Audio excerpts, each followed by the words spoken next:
In the quiet town of Ōkuma, Fukushima, Japan, an invisible monster was unleashed in 2011, forever changing the landscape and its inhabitants. The monster was not made of fangs or claws, but of something far more insidious. Radiation, a byproduct of a disaster that shook not only the physical foundations of the Fukushima Daiichi nuclear power plant, but also the faith in nuclear energy as a safe, clean alternative to fossil fuels. The Fukushima Daiichi nuclear disaster began as a natural catastrophe when an undersea earthquake, one of the most powerful ever recorded, sent a series of towering waves crashing into Japan's eastern coast. This tsunami, with waves reaching heights of 40 meters, was an unstoppable force that overwhelmed the Fukushima Daiichi nuclear power plant's defenses. In the immediate aftermath of the tsunami, the reactors at the power plant began to fail, one after the other.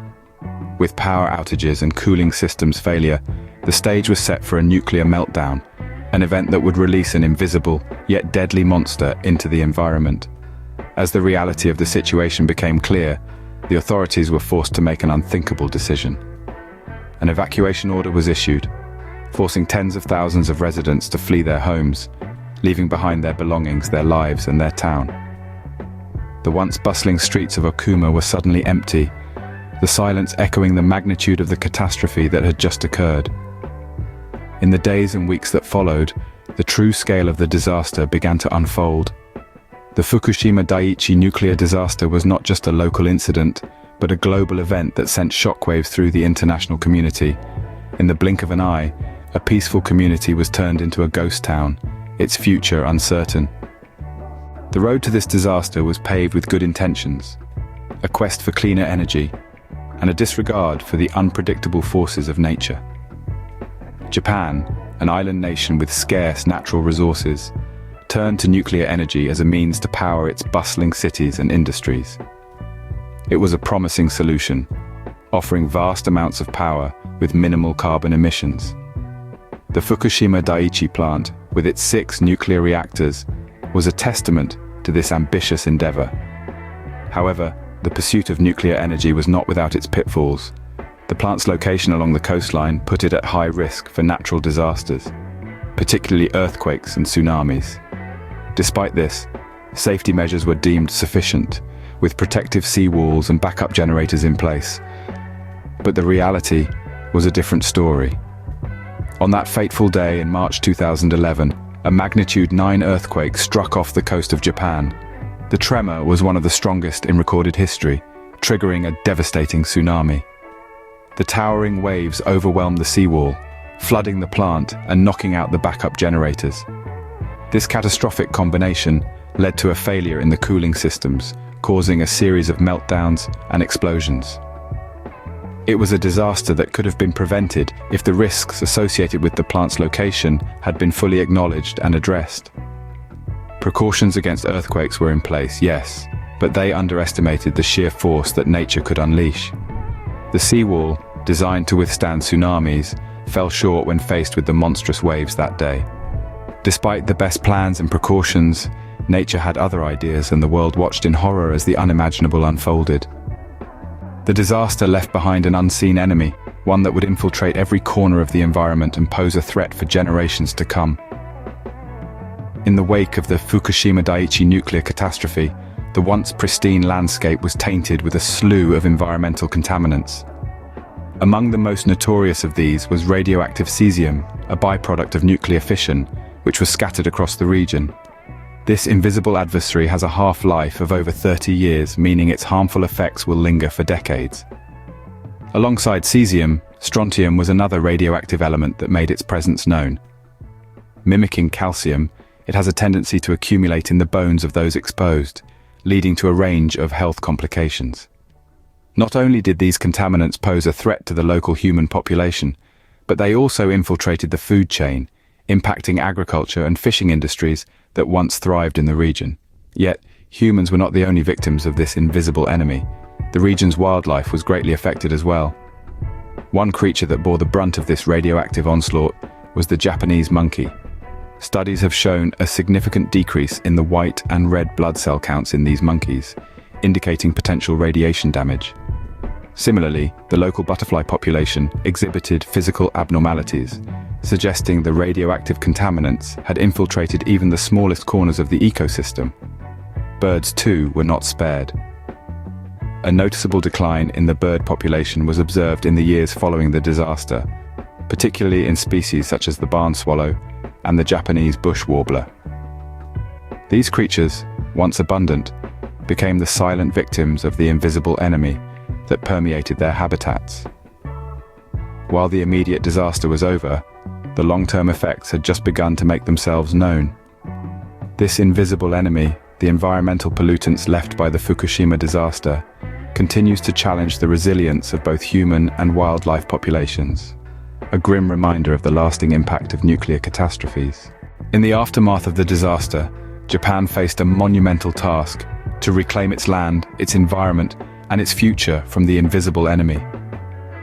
The process of environmental remediation began almost immediately after the incident. The Japanese government, along with numerous organizations, embarked on a mission to decontaminate the affected areas. This involved removing topsoil, which had been contaminated by radioactive particles, and replacing it with clean soil. A task so massive, it was akin to replacing the skin of the earth itself. But the challenges were not only physical, the psychological toll on the local population was immense. Efforts were made to ensure the mental well-being of the people as they grappled with the loss of their homes and the fear of radiation. Support networks were established, providing counseling and community-building initiatives to help rebuild lives. In the midst of this adversity, innovation emerged. Scientists developed new technologies to aid in the cleanup process. One such innovation was the use of remote-controlled robots to venture into areas too dangerous for humans. These machines, designed and operated by some of the brightest minds in the country, played a crucial role in the remediation efforts. Progress, though slow, is being made. Forests once deemed uninhabitable are showing signs of life again. Wildlife is returning, and with it, hope. The government has been able to declare some areas safe for habitation, a testament to the tireless work of those involved in the cleanup operations. However, it's important to remember that this is not a race against time, but a journey towards a safer, cleaner environment for future generations. The process is meticulous, the stakes are high, and the commitment to safety is unwavering. The road to recovery is long and arduous, but with determination and innovation, progress is being made. The spirit of resilience is alive in Japan, reminding us all that even in the face of devastating disaster, there is always a way forward. Faced with the harsh reality of the disaster, Japan has taken steps to ensure such a catastrophe never happens again. In the aftermath of the Fukushima Daiichi nuclear disaster, Japan has made sweeping changes to its nuclear energy program. A fundamental shift in the nation's approach to nuclear safety was initiated with the establishment of a new regulatory body. The Nuclear Regulation Authority was formed, tasked with ensuring that the safety standards of nuclear power plants meet international benchmarks. This autonomous institution has no ties to the promotion of nuclear power, ensuring its primary focus remains on safety. Japan also made changes in its policy, moving towards a reduction in its reliance on nuclear energy. The country has been investing in renewable energy sources, such as solar and wind power, aiming for these to constitute a significant portion of the national energy mix. This shift is underpinned by the understanding that diversifying energy sources can reduce the risk associated with a single catastrophic event. On the technological front, Japan has been pioneering advancements in nuclear safety. New reactor designs have been developed that are more resistant to earthquakes and tsunamis. These designs incorporate passive safety systems, which require no human intervention or power supply to shut down safely in the event of an emergency. In addition to these measures, extensive efforts have been made to improve disaster preparedness. Regular drills are now conducted to ensure that both power plant workers and local residents are well prepared for any potential disaster. These initiatives aim to create a culture of safety and preparedness that permeates all levels of society. However, it's important to remember that while we can take measures to mitigate risks, we cannot eliminate them completely. The power of nature is unpredictable and often beyond our control. It's essential that we continue to respect this and strive to balance our energy needs with the preservation of our environment. The lessons learned from Fukushima are a stark reminder of the delicate balance between harnessing the power of nature and respecting its unpredictable might. As we look to the future, the legacy of Fukushima continues to shape the way we approach nuclear energy and environmental preservation. It's a stark reminder of the delicate balance we must strike between harnessing the power of the atom and safeguarding our planet. The work of remediation is far from over. In Fukushima and beyond, efforts continue to decontaminate the land, sea, and air. Scientists and engineers are constantly developing more effective methods to remove radioactive materials, while ensuring the safety of those involved in these tasks. In Japan, innovative techniques are being employed, from using sunflowers to absorb toxins from the soil, to employing advanced robotics for tasks too dangerous for humans. These efforts are a testament to the resilience and ingenuity of the human spirit, and a beacon of hope for the future. But it's not just about cleaning up the aftermath, it's about preventing such disasters from happening again. Around the world, the lessons of Fukushima are being taken to heart. Nuclear power plants are being built with even more stringent safety measures, designed to withstand the most severe natural disasters. Yet the path forward isn't solely about nuclear energy. It's about a more holistic approach to our energy needs. Renewable sources like wind, solar, and hydro are being explored with renewed vigor. The goal is a diverse energy mix that can power our lives without compromising the health of our planet. The importance of continued vigilance cannot be overstated. As we harness the power of the atom, we must remain ever watchful, ever mindful of the potential risks.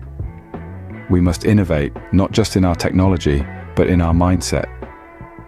A mindset that prioritizes safety, sustainability, and respect for the environment. The disaster at Fukushima was a dark chapter in our history, but it has illuminated a path forward, one that demands respect for our environment, innovative solutions, and the courage to face our challenges head-on. The Fukushima Daiichi nuclear disaster is a stark reminder of the power of nature and the potential risks of nuclear energy. This catastrophe unfolded before our eyes, a chilling testament to what can go wrong when the forces of nature collide with human engineering. The environmental impact was severe, with contaminants spreading across the region, impacting both human communities and wildlife. However, the spirit of resilience shone through as efforts to remediate the situation got underway. From thorough decontamination processes to innovative approaches in handling nuclear waste, Japan's response was multifaceted and robust. The disaster also sparked a renewed focus on safety and disaster preparedness, both in Japan and around the world. But the journey is far from over. Ongoing efforts are required to further remediate the situation and ensure a safe and sustainable future. The lessons learned from Fukushima have shaped policies and strategies, underlining the importance of safety, preparedness, and respect for the forces of nature. As we strive for a cleaner, more sustainable future, let the lessons of Fukushima guide our path, reminding us of the importance of safety, preparedness, and respect for the forces of nature.